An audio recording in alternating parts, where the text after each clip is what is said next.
right before the show aired. I was at Whole Foods one day and having lunch, and he walked up and he was like, with his accent, "Hi, Mr. Ross," and I didn't know who he was, but my people who were with me, and they was like, "Hey, that's the guy playing on Snowfall. That's the star of Snowfall."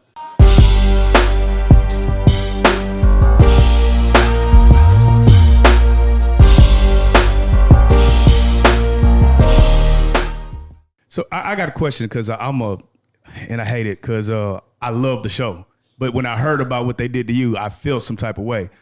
I have a question, like, for you, how accurate was the show to your life? Like, did they veer off the path, like, during a certain season, or is it pretty much your story all the way through? Well, in the beginning, it's more to the real of the story. And I got a show called After the Snow, where Oh, shit. yeah, I go down every week, every time. Where's that? Podcast. It's a podcast. Yeah. Okay. Yeah, so every week I go on the show and I tell you, because I see what they're doing. They change my words around a little bit and make it their words. But you can see in the beginning where it's really, really close, and they flipping it. You know what I'm saying? They trying to flip it. But I also can see when they start to run out of ammunition. Right. John. You can go on John Singleton's page, on his Instagram page. You'll see a picture of me and him. Right. He bought one of my first books. I got 10 demo books. And when my documentary aired, my documentary was #1 on Netflix for a year and a half. Yeah. Yep. So when it aired, we did the premiere, John went to the premiere with me. And at the premiere, he bought one of the first 10 books. I had 10 books, and they was demo books. It had demo wrote across it. Well, he wanted one of the demo books. And he gave me $100 for the demo book, and we took a picture together holding the book at the screening. And by me not going, I don't really go on Instagram, and checking people's pages and all that. Somebody runs my page for me. He had a picture of me and him on there, and he said, "Rick Ross, great story, Snowfall coming soon." Oh, man. Where's the lawyers? God damn. Oh, shit. So, that's only part of the evidence. But Right. Who else in the history of America had a case where the CIA was implicated in working in their case? And that's what I want to go, because if anybody watches the show, your character who is Damson Idris, he's killing it. I hate to, and then there's a guy named Teddy. Was the CIA agent kind of like Teddy in real life, or is that just fabricated? Nah, that's fabricated. Okay. I talk about how Teddy is almost like a Superman. He walks through locked doors and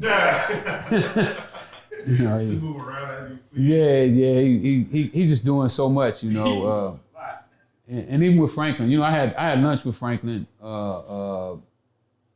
right before the show aired. I was at Whole Foods one day and having lunch, and he walked up and he was like, with his accent, "Hi, Mr. Ross," and I didn't know who he was, but my people who were with me, and they was like, "Hey, that's the guy playing on Snowfall. That's the star of Snowfall." So I invited him to sit down, and we talked for a minute, and he talked about how he wished that they would have had me on the set, and that he was going to go back and petition for them to bring me on the set. Did he do that from your knowledge? Did he? Well, when I found out about Hollywood is Hollywood is kind of like, I don't know, they're kind of like afraid of somebody that think like me. I don't know if you watch Kill the Messenger. Yes, that was a good ass. Well, that was kind of your story too, wasn't it? My story is in there. Yeah, because that's the reporter that broke my story. Right. Well, Michael K. Williams played my role inside that movie. Right. Yeah. So I guess Michael, he wanted to be correct in what he was doing. He didn't want to be like the rapper and John Singleton. He wanted his history to be right. So he called me and he was like, "Hey man, I want to have lunch with you." So we go out for lunch, and he was telling me, "Man, the show is coming out, Kill the Messenger." I already knew about the show already, and I won your role, and I wanted your blessings on playing the role, and I was like, "Well, why they didn't hire me on the set as a consultant if they're doing this movie?" And my story, I knew more about Gary Webb's work than anybody else, because Gary come to the prison and tell me what's going on, and we talked on the phone about what was going on. So I told Michael, I was like, why would they be doing a movie and wouldn't hire me as a consultant? And at this time, I'm doing bad. You know, I just got out of prison. My mom losing her house. You know, house is in foreclosure. I could use a little money. So Mike was like, well, man, I'm gonna go talk to him and see if we can get you a gig on the set. So he called me back. He's like, man, they said they don't want you. They don't have you in the budget. No money in the budget for you. So the first thing I tell him, I say, well, don't play my role then.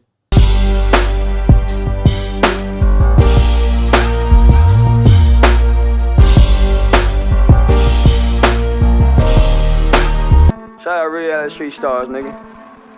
Moolah. Hey.